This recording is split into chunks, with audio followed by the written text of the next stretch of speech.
Chapter 10. Wednesday morning found me waiting in my guidance counselor's office for my mandatory appointment. I picked a few of Ratcatcher's hairs off my sleeve while Mr. Prince finished a phone call. Thumbtacked posters covered every inch of the wall space. Most of the posters were motivational. Reach for the stars, be all that you can be, go for it. That kind of thing. The rest dealt with serious subjects like drugs, suicide, and school shootings. The ugly realities of the teenage world. Each poster was the same exact size. He had probably torn them out from some guidance counselor catalog, or maybe he subscribed to Crisis of the Month Club. I tapped my feet. Get off the phone already. I wanted to get to class and talk to Vincent. He hadn't returned my call last night, and he hadn't stopped by the Coffeehouse before practice that morning. Maybe he was feeling bad about holding that cup on TV. He had to know I'd be fuming. Java Heaven didn't exactly need free advertising.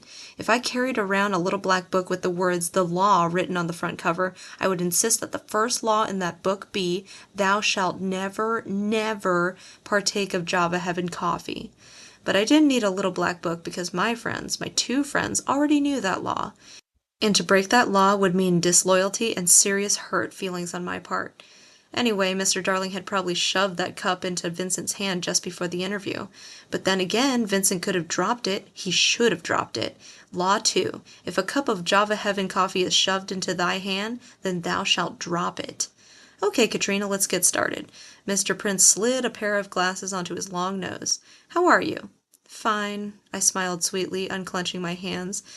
The last thing I wanted to get into was a conversation with Mr. Prince about feelings. Everything's fine. Good. He cleared a space on his desk. The purpose of this meeting is to check your progress and make sure that you're on the right track. Okay. You're a sophomore this year, he said as he opened a file. Yeah. He pulled a piece of paper from the file, looked at both sides, and then frowned. Surely I'm missing your pages. Your file is awfully thin. What kinds of activities are you involved in? Nothing really. Clubs? Sports? Basketball? I work. He sat back in his chair. Working is admirable, Katrina, but surely you have time to get involved here at school. I work every morning and every afternoon. I see. Is that necessary? My grandmother can't afford to hire any more employees. Ah, well, have you given any thought to what you'd like to do after graduation? Not really. My grandmother wants me to go to college. Exactly. He pointed to a poster behind his head.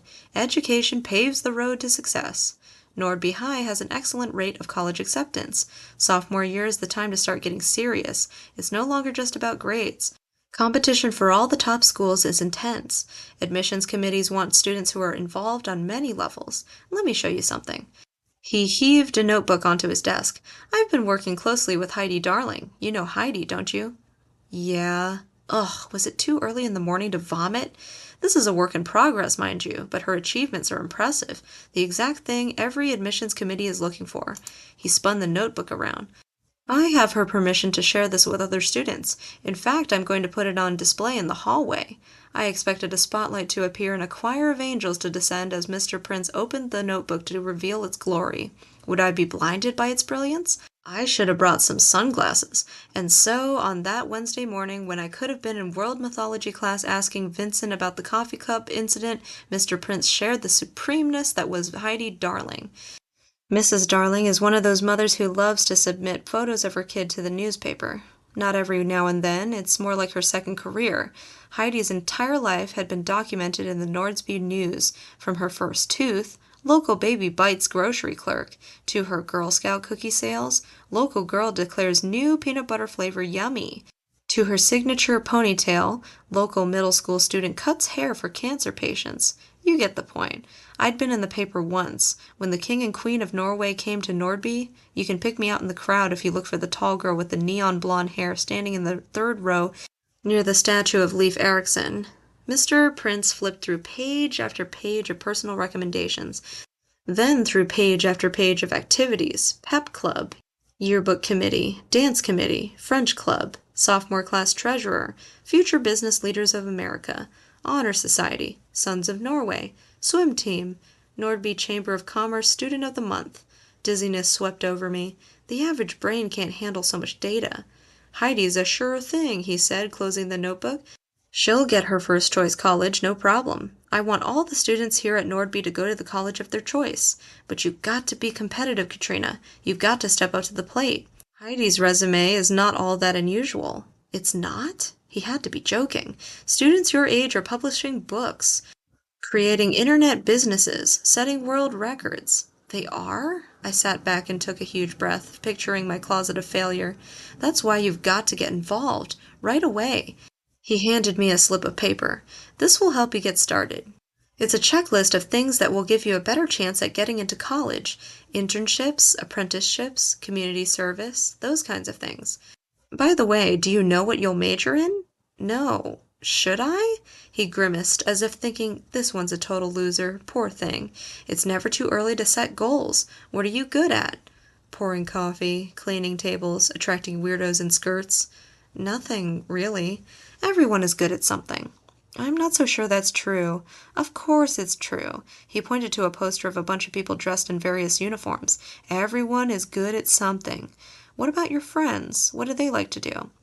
Well, Elizabeth takes lots of art classes, and she's won some awards. Excellent. You should take some art classes with her. Who else? Well, Vincent swims, and Vincent Hawke? Oh, he's a dream applicant, that's for sure. If he's your friend, you should definitely get a letter of recommendation from him before he gets too famous. In the meantime, why don't you take this aptitude test? It'll take only 10 minutes. Answer the questions honestly, or it won't do you any good. The answers are analyzed by a company in Seattle. We should get the results on Monday or Tuesday. Do I have to? I'd like to get to class. I really think you should take it. Only 10 minutes.